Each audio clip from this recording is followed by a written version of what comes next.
Assalamualaikum warahmatullahi wabarakatuh. Perkenalkan, kami dari kelompok 8. Di sini kami ingin membuat video presentasi tentang penerimaan, penyimpanan, pendistribusian apotek. Sebelum itu, izinkan saya untuk memperkenalkan dulu anggota kami. Yang pertama ada Aulia Maharani, kedua Cendika Azahra, ketiga Dera, dan keempat Helia Indriani. Untuk pembacaan PPT yang telah kami diskusikan, saya serahkan kepada teman setim saya.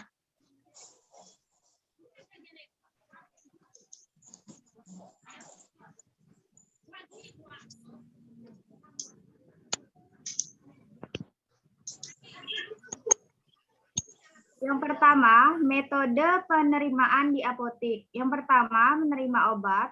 Kedua, cek obat yang datang, terdiri dari nama, jumlah, bentuk sediaan dengan faktur, dan lembar pemesanan obat. 3, bila ada yang tidak sesuai, diklaimkan langsung via telepon ke PBF faktur tersebut.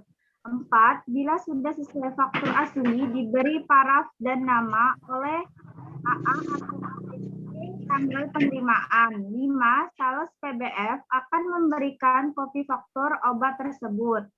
6. Penginputan data dilakukan cara mengecek terlebih dahulu PBF-nya. 7. Obat disimpan. Metode penyimpanan di apotek. Metode penyimpanan obat di apotek A, FIFO, dan FEFO. FIFO, Fish in, fish out, yang artinya barang yang datang terlebih dahulu dikeluarkan pertama. Biasanya penyimpanan obat dengan menggunakan sistem FIFO ini digunakan untuk menyimpan obat tanpa memperhatikan tanggal kadaluarsa. FEFO, fish out, yang artinya barang yang lebih dahulu kadaluarsa dikeluarkan terlebih dahulu. Menetapkan obat dengan tanggal kadaluarsa lebih pendek di depan obat yang tanggal kadaluarsanya lebih lama. Penggabungan dua sistem FIFO dan FEFO adalah hal yang paling ideal dilakukan. Keuntungannya dengan menggabungkan kedua sistem tersebut adalah obat-obat yang ada di penyimpanan tidak akan terbuang karena kadaluarsa. B. Berdasarkan abjad. Penyimpanan metode ini bertujuan untuk mempermudah pengambilan obat dan juga sesuai dengan bentuk sediaan. C. Berdasarkan generik dan non-generik. Obat generik dan non-generik dipisahkan dan disusun berdasarkan abjad dan berdasarkan bentuk sediaan. Hal tersebut untuk memudahkan pengambilan obat baik yang generik maupun non-generik.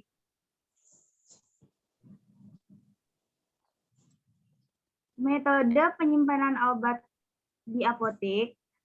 D. Berdasarkan kelas terapi obat. Obat ini dikelompokkan berdasarkan khasiat atau indikasi obat tersebut. Misal, golongan antibiotika dikelompokkan menjadi satu dengan golongan antibiotika. E. Berdasarkan bentuk sediaan. Obat yang memiliki kesamaan bentuk sediaan disimpan secara bersamaan di atas rak. F. Berdasarkan stabilitas obat. Dikarenakan obat-obat yang disimpan bisa mengalami kerusakan akibat stabilitas obatnya terganggu, maka dalam penyimpanan kita harus memperhatikan unsur-unsur kestabilan obat, diantaranya suhu, cahaya, kelembapan. G. Berdasarkan undang-undang, obat-obat yang termasuk dalam psikotropika dan narkotika harus disusun dan disimpan secara terpisah dengan obat-obat yang lain, dikarenakan ada pelaporan khusus yang harus kita serahkan ke Dinas Kesehatan setiap bulannya. Metode pendistribusian di apotek. Distribusi obat merupakan proses yang penting dalam menjaga efisiensi, safety, and quality suatu obat setelah proses pembuatannya. Cara distribusi obat yang baik CDOB perlu diterapkan pada fasilitas distribusi termasuk apotek agar mutu obat dapat terjaga sampai obat yang dikonsumsi oleh pasien. Apotek merupakan sarana distribusi yang langsung berhubungan dengan konsumen sehingga dalam pelaksanaan distribusinya harus menerapkan CDOB agar dapat memastikan bahwa obat yang diterima oleh pasien memiliki kualitas yang sama dengan yang dikeluarkan oleh industri. Metode pendistribusian di apotek. 1. Sistem pelayanan terpusat, sentralisasi. Sentralisasi adalah sistem pendistribusian perbekalan farmasi yang dipusatkan pada satu tempat, yaitu instalasi farmasi. Pada sentralisasi, seluruh kebutuhan perbekalan farmasi setiap unit pemakai, baik untuk kebutuhan individu maupun kebutuhan barang dasar ruangan, disuplai langsung dari pusat pelayanan farmasi tersebut. Metode pendistribusian di apotek. 2. Sistem pelayanan terbagi desentralisasi.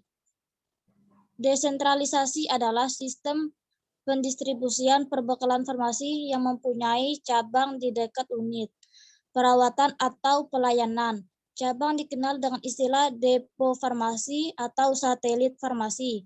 Pada desentralisasi, penyimpanan dan pendistribusian perbekalan farmasi ruangan tidak lagi dilayani oleh pusat pelayanan farmasi. Instalasi farmasi dalam hal ini bertanggung jawab terhadap efektivitas dan keamanan perbekalan farmasi yang ada di depo farmasi.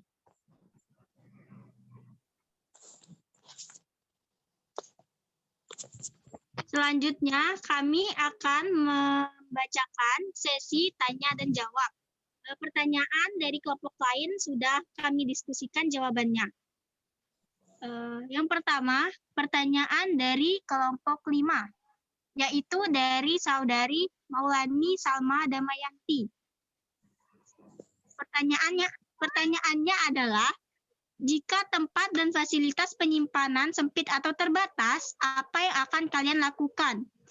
Jawabannya adalah, jika tempat penyimpanan obat sempit dan terbatas, maka yang harus dilakukan adalah memperbaiki tempat penyimpanan tersebut atau memindahkan ke ruang yang lebih luas. Kedua, pertanyaan dari saudari Firza. Dalam metode pendistribusian, apa sih kelebihan dan kekurangan dari metode sentralisasi dan desentralisasi?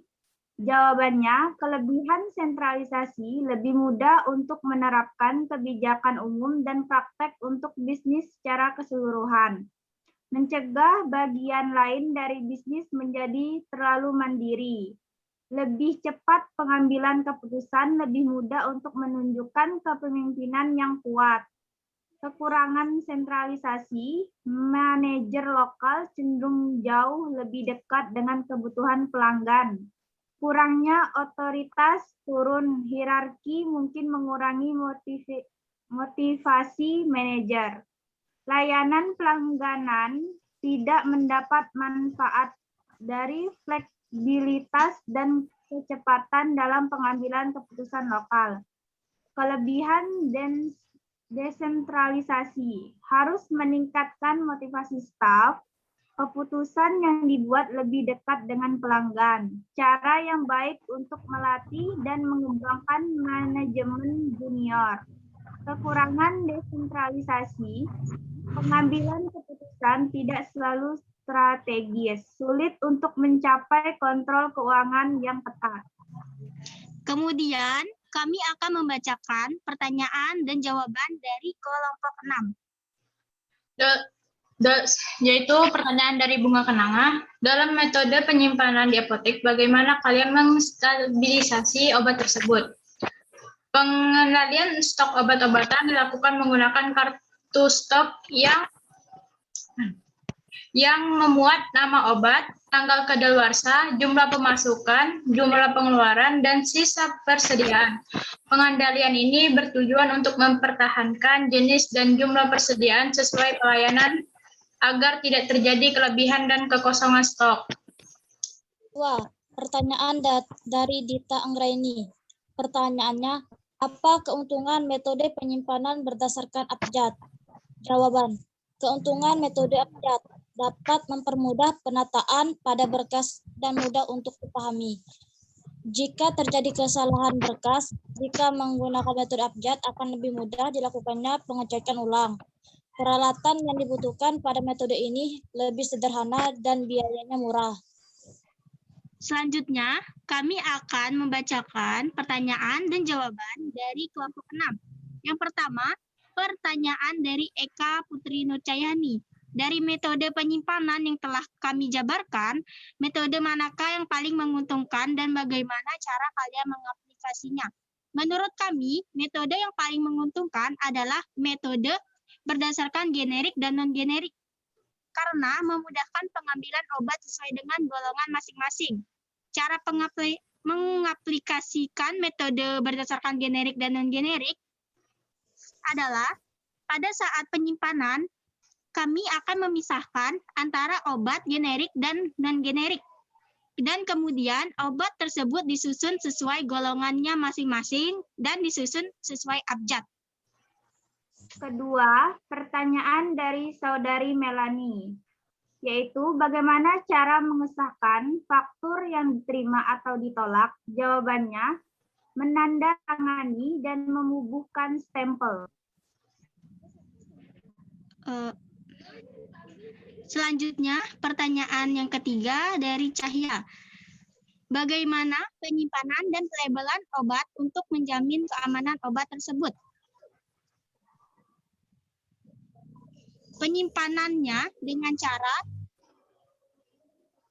pertama, obat disimpan dalam wadah asli dari pabrik. Kedua, semua obat-obatan harus disimpan pada kondisi yang sesuai sehingga terjamin keamanan dan stabilitasnya. Ketiga, sistem penyimpanan dapat dilakukan dengan memperhatikan kelas terapi obat, bentuk sediaan. Selanjutnya, pengeluaran obat memakai sistem FIFO. Terakhir, obat narkotika dan psikotropika harus disimpan di lemari khusus 2 pintu dengan ukuran 40 kali 80 dikali 100 cm dilengkapi kunci ganda. Dan untuk pelabelannya itu dengan cara label obat dilakukan sesuai spesifikasi dan persyaratan, antara lain label obat secara tepat harus disertai nama pasien, nomor rekam medis, nama obat, dosis dan frekuensi penggunaan, cara penggunaan, dan tanggal penyiapan serta tanggal kadaluarsa. Itu saja sesi tanya dan jawab yang telah kami jabarkan. Sebelum itu saya mengucapkan terima kasih untuk teman-teman yang telah bertanya kepada kelompok kami. Saya akhiri presentasi kelompok 8. Saya tutup dengan wassalamualaikum warahmatullahi wabarakatuh. Terima kasih.